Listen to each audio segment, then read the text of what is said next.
Hello. In this video, I'm going to show you, introduce you to some of the basic topics in abstract algebra. This is going to be very elementary discussion of abstract algebra, but at the same time, if you have no familiarity with abstract algebra, it could be overwhelming because it is very abstract, as clear by its name.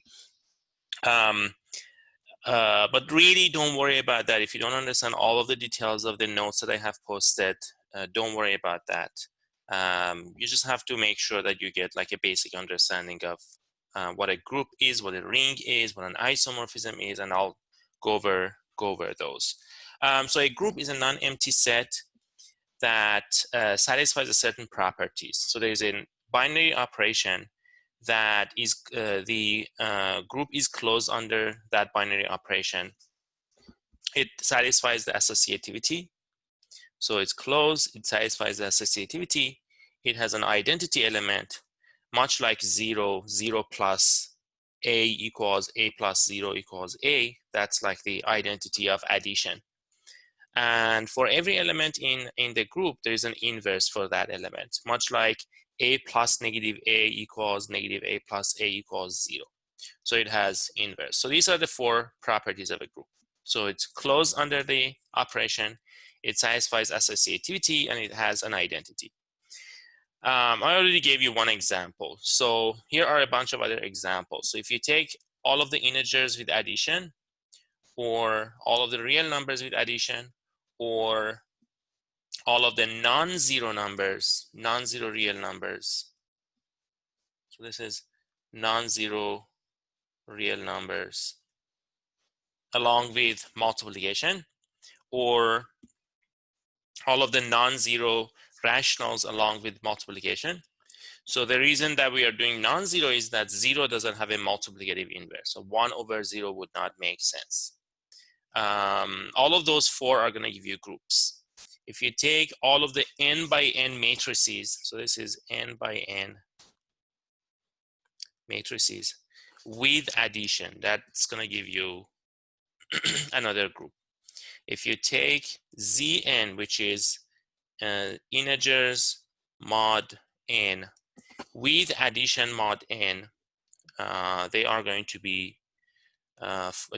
form a group. If you take integers with multiplication, you would not have a group. The reason is something like 2, it doesn't have a multiplicative inverse. So 1 over 2 is not an integer.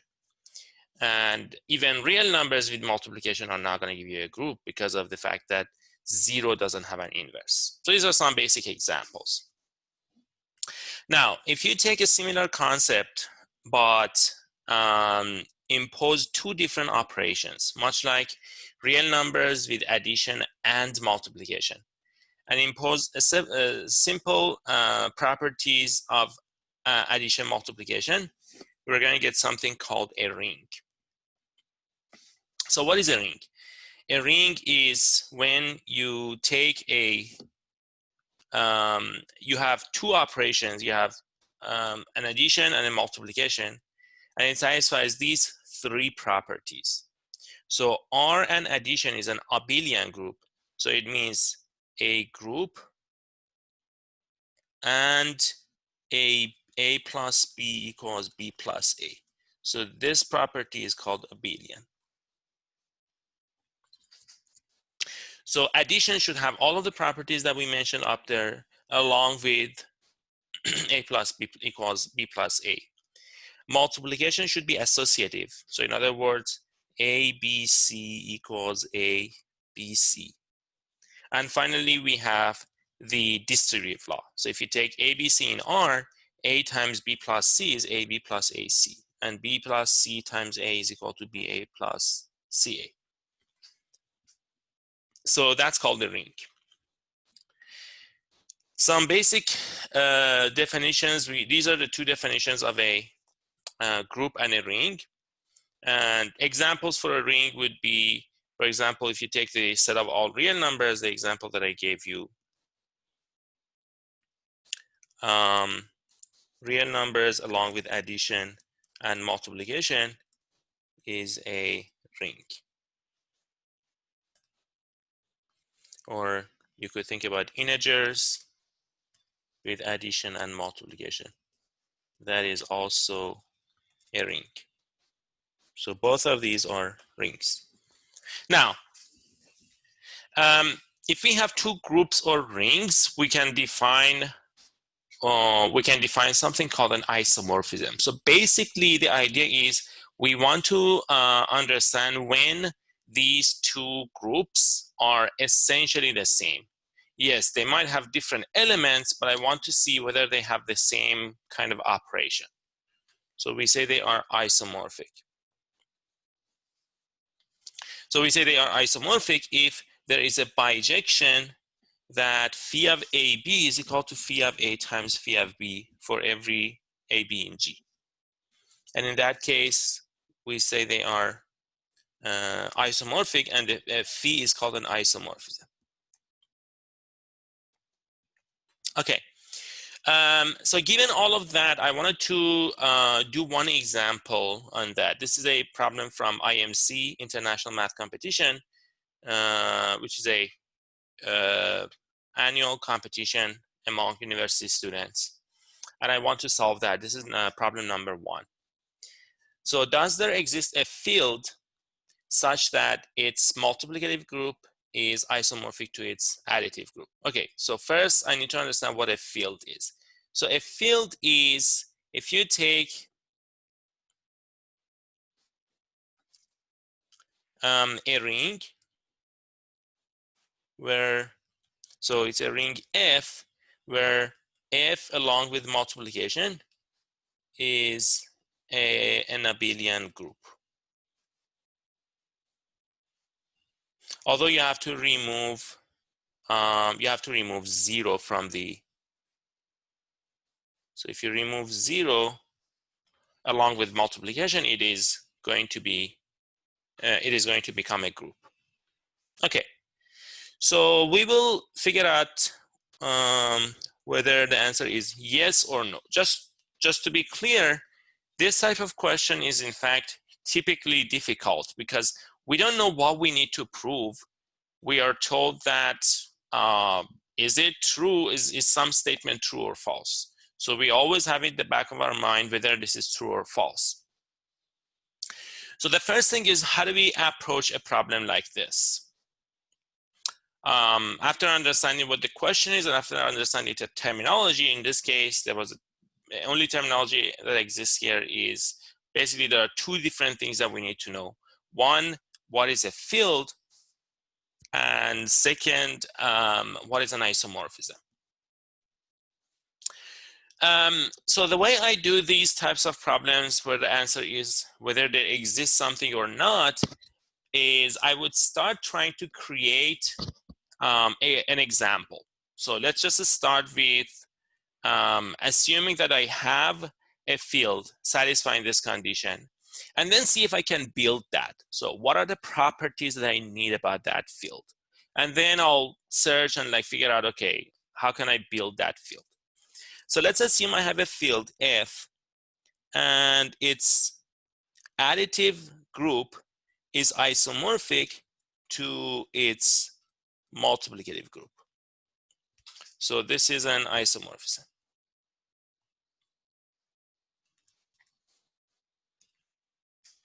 Okay. So the first thing is that I know because this is an isomorphism, it might preserve the operation and it must be bijection. So the identity of the left-hand side is 0. The identity of the right-hand side is 1. So phi of 0 must go to 1. So this is much like trying to write down exactly what we know and then plug in different values for what we know. So we know that phi of x plus y is equal to phi of x times phi of y. Okay, so we certainly know that. Now, we could start plugging different values and see what we get. So what I know is that phi of 0 is 1. So let's just plug in other values for x and y. So for example, we know that phi of 1 plus 1 is equal to phi of 1 times phi of 1. We know that, right? So that tells you that phi of 2 is equal to phi of 1 squared. We also know other things. We can plug in different values. We can plug in phi of, say, -1. What I know is that that's phi of 1 inverse, because -1 is the inverse of 1.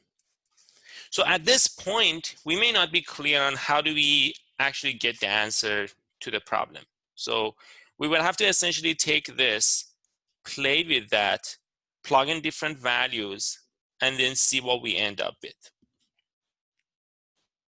So we do know that, for example, on the right-hand side, we have the number 1. And we know that phi of 0 is equal to 1.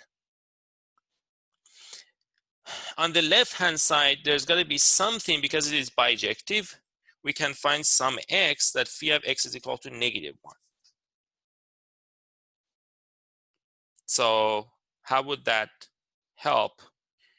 You might think. Let's see if that does help. So we could say, well, phi of x is equal to -1.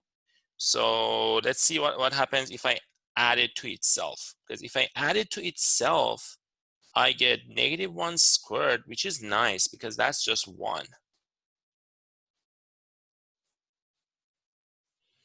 So that tells you phi of 2x must be 1. But I know phi of 0 is 1. So because phi is objective, bijective, 0 equals 2x. Okay, now, there are two possibilities for this. Because it's a field, that means either x is 0 or 2 is 0. Okay, so that's nice, because going back and looking at what we have phi of x is equal to -1. So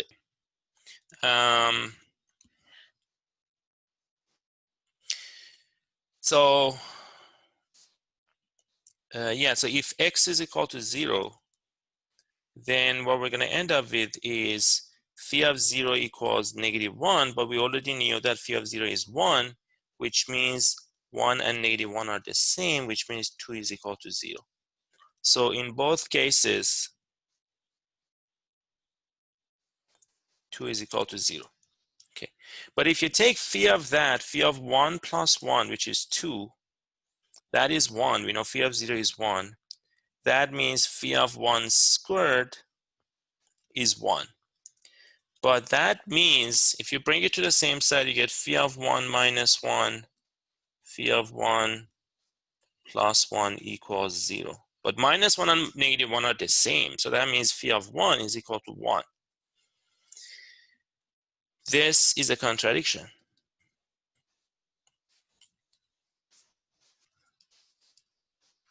Because phi of 0 is 1. So that's not possible, that both of these two are the same thing, because phi is bijective. So now we'll have to turn that into a proof now. So we'll have to write it down as a proof. So here's the proof now. The first thing I would do when I'm writing down my proof is I would write down what the answer is. So I would write down that there is no such field. So that would be my first step. Write down your answer clearly at the beginning. And then write down the method of proof that you're using. So on the contrary, assume phi from f with addition to f with multiplication, f minus 0 with multiplication, is a group isomorphism for a field f. Okay, so now some of the stuff that we did before may not be useful. Some of them may be useful, some of them may not be useful. So we'll just use what we are going to be using. So we know that phi of 0 is equal to 1. So we use something equal -1. So we'll use that. So we'll just start with that. So next thing would be let x be in f such that phi of x is equal to -1. So that means phi of 2x, and this is just by definition of isomorphism, is equal to that, which is 1. And this means 2x equals 0. And therefore 2 equals 0 or x equals 0. If x equals 0, then phi of 0 is -1, but we also know phi of 0 is 1. That tells us that this is like essentially repeating what we did before. So in both cases, 2 equals 0. So that's what we get in both cases. Okay, so this is good. So now this implies phi of 2 is equal to 1, which means phi of 1 squared is equal to 1, which means phi of 1 minus 1 squared is equal to 0, which means phi of 1 is equal to 1.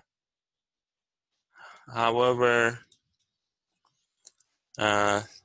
since phi of 0 is equal to 1 and phi is 1 to 1, we get a contradiction. And this is basically the end of our proof. Okay, so I'm gonna stop that here.